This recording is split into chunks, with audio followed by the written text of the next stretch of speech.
National Health Service turned 70 years old in 2018.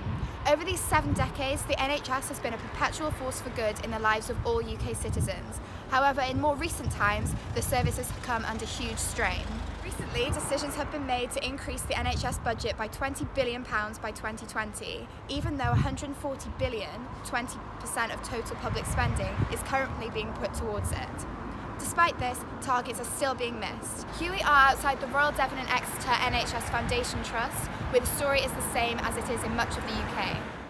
This hospital, like many others, fails to meet A&E targets to admit, transfer or treat and discharge a patient within 4 hours.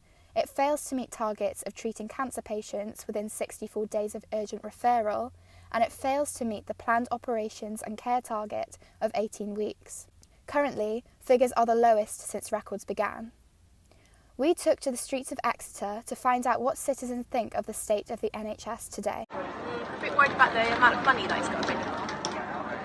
The fact that Brexit's happening around this time of life means that we might get more money into it, might not. Yes, definitely. Yeah, from the sounds of things, it seems like they're quite understanding. Yeah, I'd say it's a lack of funding and also the support that they're getting. I feel like the most that we get out of the NHS is from people themselves, put the most effort in. So, as we can see, people have mixed opinions about the NHS.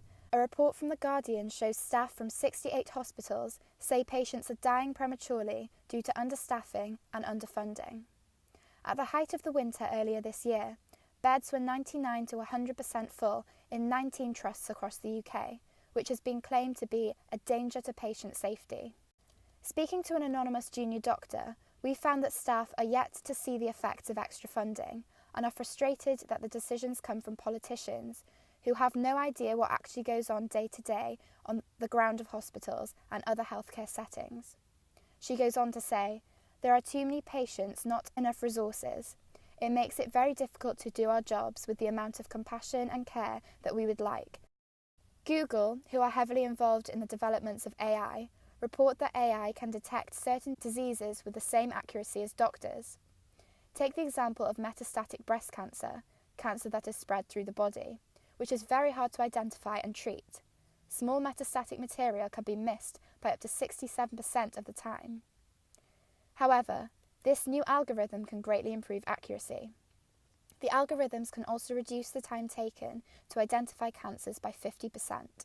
It is also proposed that AI could help in medical emergencies, detecting heart attacks before they happen, virtual doctor's appointments, bedside robots which carry out menial jobs such as helping patients eat meals, and robotic surgery which already exists.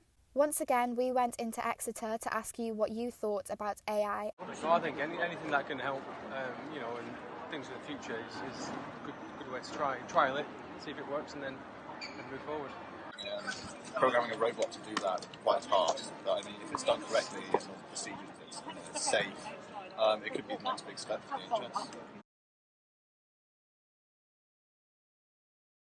300 million. Actually, 12 billion. Wow. I was going to say billion, but I'm still way off. Millions. Millions? Yeah, 6 million. Okay, it's actually 12 billion. 12 billion. If the figures are true, if £12.5 billion worth of staff time could be saved every year by the implementation of AI, it seems that most people would be in favour of at least trialling it in hospitals. Lord Darcy, ex-Health Minister and surgeon, has said, "Given the scale of the productivity savings required in health and care and the shortage of frontline staff, automation presents a significant opportunity to improve both the efficiency and the quality of care in the NHS." However, increased use of AI brings with it security concerns after the 2017 NHS cyber ransom, where operations were cancelled and records were made temporarily unavailable. We asked the junior doctor whether she worries about job security if AI were to be fully implemented, to which she replied, "No, robots cannot show compassion." And she was dubious as to whether they would be able to recognise signs such as body language, which can tell you a lot about a patient's condition. Perhaps alternatives such as using apps and websites to self-diagnose instead of going to see a doctor, or phoning 111 to speak to a fully trained advisor if you're worried about an urgent medical condition, could also be effective. This has been Lydia Thomas, EBC News.